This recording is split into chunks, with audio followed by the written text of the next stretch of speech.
how to update Capcut on Android in 2023. So let's see in this video. Before moving forward, make sure to like this video and subscribe our channel for more videos like this. So as you may know, updating a Capcut may allow you to use the various features of Capcut.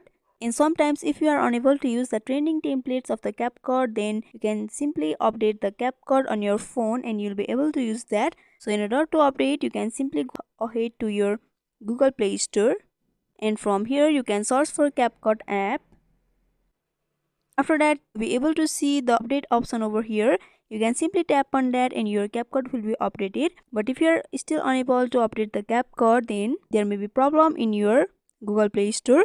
So you can simply go back and open any of the browser. Here I'm opening up Chrome.